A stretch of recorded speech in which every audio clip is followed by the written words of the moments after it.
All you friendly people out there, welcome to Women's Soccer Break presented by ISB Rahi. We have to talk about what an incredible, the reason we're doing this video for all you folks out there, viewers out there, it was an incredible story in the Women's Euros that just happened.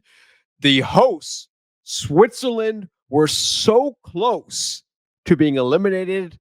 We won't tell you what happened. We'll get to that in a second. But for those of you enjoying women's soccer, please subscribe to this new channel of ours. Like I've been mentioning, this is our new channel for those women's football fanatics. And boy, did they get a match, my friend Rahi, at the Euros. You're almost at the Euros, my friend. It feels like the tournament just came to life. What a game. These are the stories that you live for. These are the moments in tournaments that people will remember. The Swiss fans in that stadium will remember the rest of their lives because this is that thing, right? That joy that you can't put your finger on, and you can only feel it when a host nation comes to life in the biggest moment. They look dead and gone. 2 minutes into stoppage time, it looked like they were going to lose this game to Finland, even after creating chance after chance after chance. And then even when they did score the goal, you saw Pia Sundhagen do the little VAR, just kind of calming down her staff. Let's just wait. And it was fine, checked out. What a moment to be Swiss. What a moment for this young team. They're into the quarterfinals. Incredible story. All right, we're going to talk about it right now. To give context, I first want to show this is who is in so far. Beautiful graphic provided by Wikipedia. Thank you, Wikipedia. But here it is again. Norway getting through as the group winner, and Switzerland, yes, Switzerland getting through as the group runner-up, Rahi. We're going to get into that right now. And here we go. All right. Let me paint the picture. Let me paint the picture for everyone. You kind of alluded to it right now. But 0-0 in a match, if it was tied, Switzerland goes through. 0-0. Heading into the 78th minute. And then a moment of madness, my friend, from the Swiss defense. What was she thinking? Yeah, that's the inexperience of this young side. About 4 defenders around. And somehow, I mean, it's really not a dangerous situation at all.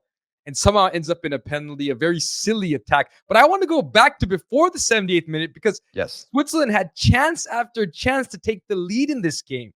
They were really creating chances, but they couldn't quite find the crucial moment. And then this big mistake in the 78th minute, at least 5 Swiss defenders around the ball, a terrible mistake leading to a penalty. If you're a Swiss fan, you got to be thinking this is just not our day. A moment of madness by the Swiss defense. What was she thinking, Rahi, at the moment? What was she thinking? Yeah, completely needless. Again, they had numbers back, and it felt like an innocuous, not particularly dangerous situation.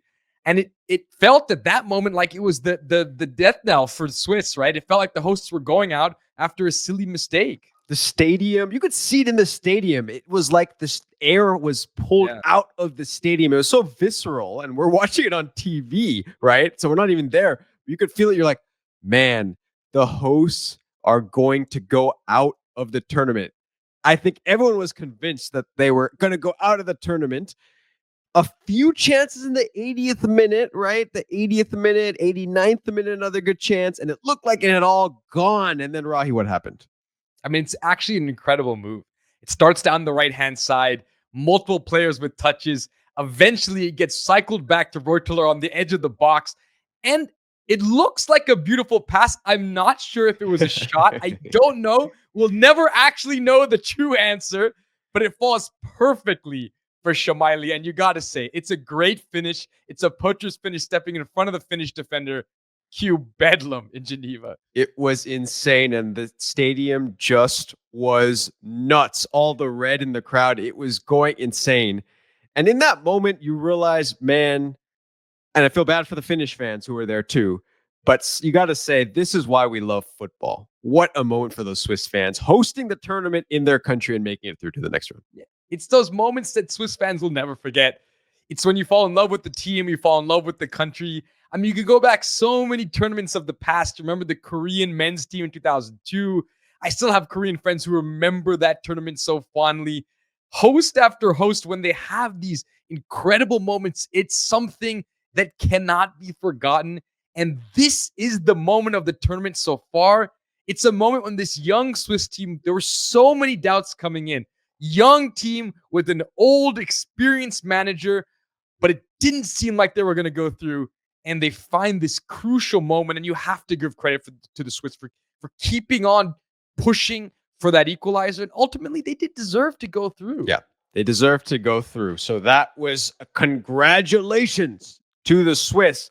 Now, before we finish up this video, since we are talking about this group, there was an absolutely insane match which was going on at the same time, which probably no one was watching or less people were watching because it didn't have as much meaning, I guess, overall, but it was an incredible match. It was insane. All credit to Iceland, really, who've had a tough tournament. They've given us some nice games, this the best of them, and they really gave Norway a run for their money. To be candid, I was so focused on the Switzerland-Finland game that I saw that game was 4-1 and I sort of turned away, and then next thing I knew it was 4-3. So incredible fight from the Icelandic team. Yeah, so it's interesting because I had seen the Icelandic team play the U.S. women's national team, right? And so and Jan's daughter, she's been fantastic. She's an excellent player. We've seen her play multiple times and gets the scoring off the board. And then Norway, very clinical, right? Clinical. But the danger, I think, for Norway moving forward, right, is that they were not convincing really in any of their matches until this match. And then what happened is when everything looked like it was going to be smooth sailing, right? Yeah. It turned into a match where they gave up a goal, then they gave up a penalty, and then if there was more time, perhaps this would have been a draw. So Norway is not going into the second round with the same momentum that the Swiss are, right? They're going to get a lot easier matchup though. But you know, and I know that in these tournaments, you grow into the tournament. And yes, they haven't looked great throughout, but 9 points from 3 games heading into the next round, considering the Norwegian history, considering how much they've struggled to do well at major tournaments, now they're going to feel so good about where they are. We'll see who they get next, potentially an Italian team that they can beat. So I understand they haven't been good. We saw what happened when Norway and Italy played last in the men's side. Yeah. It was a comprehensive victory for the Norwegians.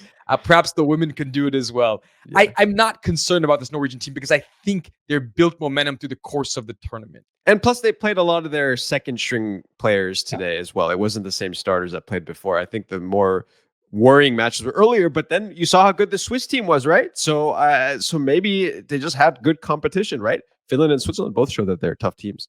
So, yeah, I mean, the Swiss, what a story. They may well have their work cut out for them if they have to play Spain in the next game, but that's a challenge for another day. Today's about what a romantic, beautiful, incredible story for the host nation. Hop Swiss. Hop Swiss. As we say. And Rahi, you are off to the Euros, where I'll see you all at the quarterfinals, starting in Geneva. Oh, you'll be in Switzerland, and so enjoy your time over there as you tell us how things go, and we continue coverage of the women's Euros. For those enjoying these videos, please subscribe to the channel. Final thought, Rahi, as we sign off here and move forward into Group B. What a night. What a night to be Swiss. And what a morning it is to wake up today to the Swiss victory. I'm sure everyone in Switzerland is loving it. For everyone out there, keep watching women's football. Keep watching the Euros. Keep watching the beautiful game.